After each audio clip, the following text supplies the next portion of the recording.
Question for both of you. South Africa have a huge team, but they have a huge bench as well. But is this going to be the ultimate 23 versus 23 game? Because they bring their guys on pretty early, don't they? Just as you guys will. Surely they've only got 8 on their bench. Oh, you mean in terms of size? Yeah, they're big. They're big guys. But I think Eddie said earlier on in the tournament that the game has changed. I think, in fact, was he attacking someone? Yeah, probably. Saying that you got to get into the modern game now. We need to use all 23 members of the squad, and with me and Dan being on the bench, I hope he means that. Are you gonna? Yeah, it's been announced. Okay.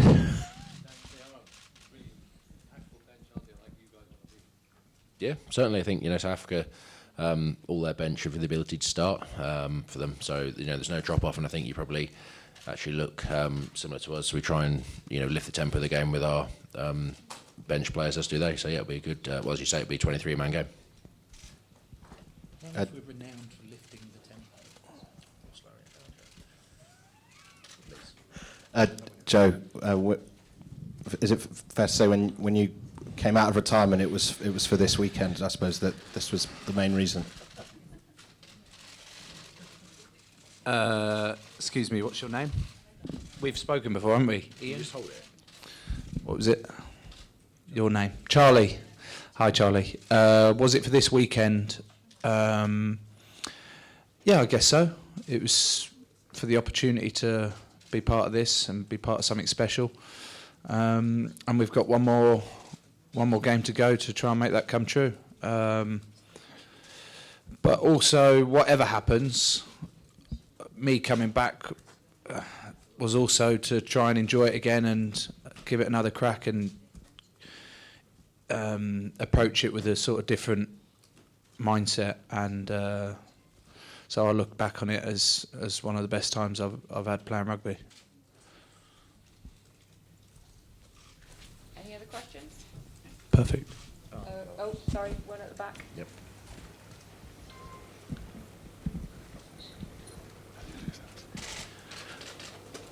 Guys, a question for both of you. Just the kind of conversation you've had about Jerome Garces and how we might expect him to look after the scrum on Saturday.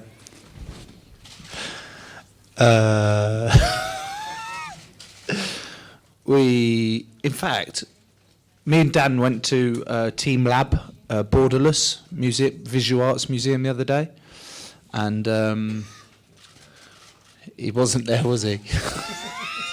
That's the wrong one. Romain Poit was there, and Reynal, and Garces wasn't, so I don't know what relevance this has. It wasn't him, was it? It's a good story.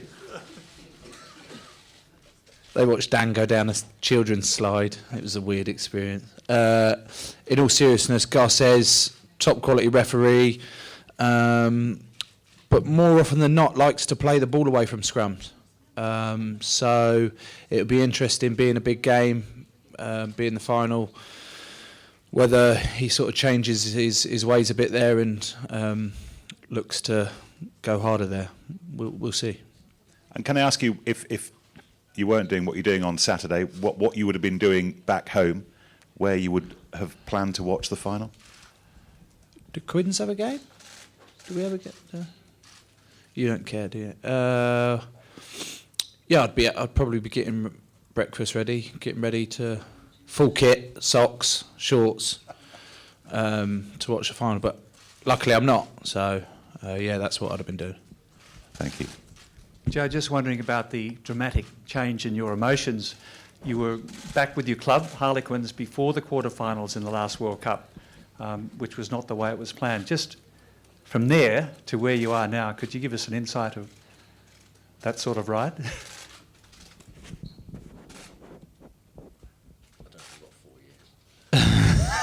How long you got? Book will be out at Christmas. Couple of minutes.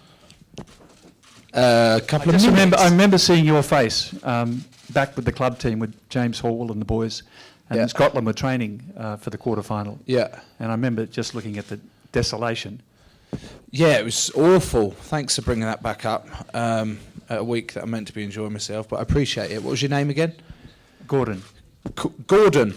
I like that name, Gordon. Gordon Nice to- for me. Not nice to meet you, Gordon. Obviously, it's very different to the last time.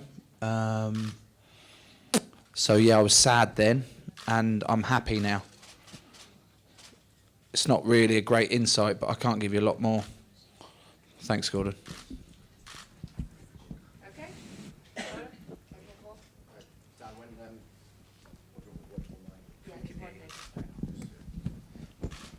Dan, when you had your spell out of the squad, did you feel like maybe your chance for moments like this had gone altogether, or did it redouble your kind of desire to get back?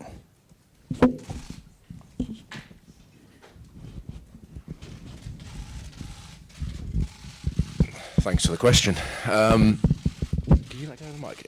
No, you I think probably never give up hope. But you know, obviously when the team's being successful like it was during the autumn period and the summer tour, you look forward. You know, you're envious of what the boys, how they're playing, and the sort of team environment. Obviously, you get feedback off the people that are there, and you want to be part of it. So yeah, it redoubles your efforts to make sure you listen to what the coach is saying and you work hard to try and get back in the team. And you know, you do as much as you can and leave it in the hands of the coaches to pick you or not.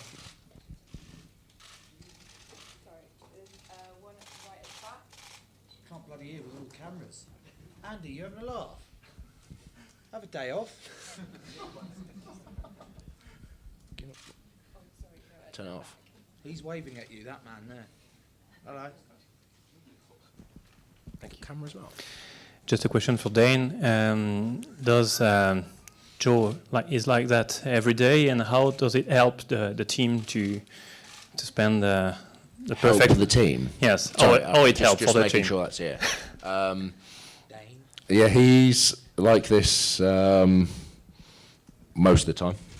95% of the time he's like this. I think, you know, he does bring some humour to the surroundings, makes it a bit awkward for everyone. I think on the whole, you're an energy giver, aren't you, Joe? So, so yeah, no, it's good to have. I think one of the great things about this squad is we've got a great blend of people, characters, and all that kind of stuff. And I think you know, it comes together really well. You've got 31, 32 blokes now that get on, and you know, we could all rely upon each other to. 4 lines. Yeah, I know what you're doing. Yeah, but you know, we can rely on each other to push each other through training and make sure that that all times it's a good vibe in camp. You know, we spent a lot of time together in Japan, and I think a lot of us, well, all of us have loved our time here, and you know, blokes like Joe just make it that little bit longer, better. Sorry. Okay, leave it there.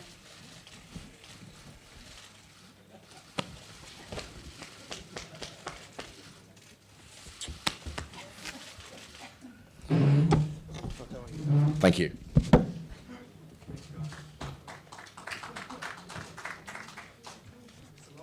Thank you. It will.